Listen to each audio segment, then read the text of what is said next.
Share वो है Colgate का, यानी कि कोलगेट पामोलिव, कोलपाल। आज गिरावट ज्यादा है और शेयर है करीब करीब 4% नीचे। ये गिरावट क्यों है और ब्रोकरेजेस क्या कह रहे हैं कोलगेट के भविष्य को लेकर, जरा ये समझते हैं। हमारी सहयोगी स्नेही हमारे साथ जुड़ गई हैं। स्नेही, बताइए क्या रीजन है, कोलगेट आज क्यों टूट रहा है और आगे को लेकर क्या तस्वीर है इसकी? जी हाँ, बिल्कुल। अगर आज की ट्रेडिंग सेशन में कोलगेट का स्टॉक देखें तो काफ़ी दबाव में दिख रहा है हमें ये स्टॉक, और इसके नतीजे, क्वार्टर वन के नतीजे कल मार्केट आज में आ चुके थे, पर ये स्टॉक आज प्रेशर में है क्योंकि ब्रोकरेज इसका रिएक्शन काफ़ी नेगेटिव रहा है। हम पहले आपको याद दिला दें कि नंबर्स कैसे थे। हमारी उम्मीद से सब कुछ बिलो था। रेवेन्यू, पैट, एबिटा मार्जिन सब में हमें कट देखने को मिला है। मैनेजमेंट ने ये एक्नॉलेज किया है और एक्सेप्ट किया है कि डिमांड एंड कंडीशन जो है अर्बन सिनेरियो में वो अभी भी दबाव में है और कंपटीशन बढ़ रहा है उनके क्षेत्र में। मैनेजमेंट ने वॉल्यूम ग्रोथ का कोई आंकड़ा नहीं दिया है, बट ब्रोकरेजेस ये उम्मीद करते हैं, एक्सपेक्ट करते हैं कि वॉल्यूम का डी ग्रोथ हुआ है 1.5 या 2.5% के बीच में। तो ये एक नेगेटिव फैक्टर है कोलगेट के लिए। इसके दम पर भी आज स्टॉक दबाव में है। आइए देखते हैं इंडिविजुअल ब्रोकरेज कॉल्स, जहाँ पे सारे ब्रोकरेजेस ने अपना स्टांस मेंटेन किया है बट टारगेट प्राइस कट किया है। कोटक सिक्योरिटीज ने अपना टारगेट प्राइस कट कर दिया है 2535 से 2360। सीएलएसए ने भी अपना होल्ड रेटिंग बरकरार किया है बट टारगेट प्राइस कट किया है।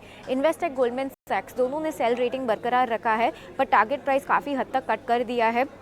और जेपी मॉर्गन और जेफरीज के बारे में बात करें तो पॉजिटिव स्टांस मेंटेन है, ओवरवेट और बाय रेटिंग मेंटेन है, पर काफ़ी बड़ा कट आ रहा है जेफरीज के द्वारा। 3000 रुपीज़ से अब 2700 रुपीज़ पर शेयर का कट आ रहा है। और सिटी और नोमुरा अपना सेल और रिड्यूस रेटिंग बरकरार रखते हुए नोमुरा ने भी काफ़ी हद तक प्राइस कट किया है 2650 से 2350 रुपीज़ पर शेयर। तो इन सारे कारण की वजह से आज कोलगेट का स्टॉक दबाव में है।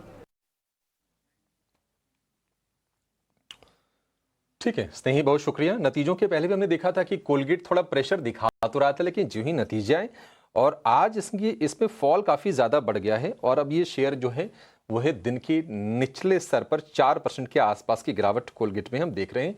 और बहुत सारे ब्रोकरेजेस ने इस पर सेल की रेटिंग भी दी है। गोल्डमैन उसमें है, सिटी उसमें है कोलगेट को लेकर। तो नतीजे कमज़ोर और उसके चलते हो रही है शेयर की पिटाई। कोलगेट को लेकर रुचित जी, आपका व्यू क्या है? क्योंकि हमने देखा है कि इस साल में या फिर पिछले साल भर में भी देखेंगे ना, तो पैसे बना के कोलगेट ने दिए नहीं है। वैल्यूएशन थोड़े से एक्सपेंसिव थे। कंजम्पशन को लेकर स्लो डाउन था, स्पेशली जो अर्बन कंजम्पशन था, और उसके चलते नतीजों पर भी असर आते हुए हमने देखा है। कोलगेट और गिरेगा यहां से? जी, ट्रेंड तो स्टॉक का क्लियरली नेगेटिव है। ऐसे मार्केट में हमने देख रहे हैं कि स्टॉक में कोई भी pull back move high levels पे सस्टेन नहीं कर रहा है और इनफैक्ट स्टॉक अपने 52 वीक हाई के या 52 वीक लो के आसपास ट्रेड कर रहा है। सो क्लियर इंडिकेशन है कि जो अंडर परफॉर्मेंस हमने एफएमसीजी स्पेस में कोलगेट पे या कोलगेट पामोलिव में देखी है वो और आगे कंटिन्यू रह सकती है। मेजर सपोर्ट स्टॉक में 2240 2220 की रेंज में एक है। वहां पे आता है तो फिर से रिव्यू करें, बट एज ऑफ नाउ तो लग रहा है कि स्टॉक अपना अंडर परफॉर्मेंस और कंटिन्यू कर सकते हैं।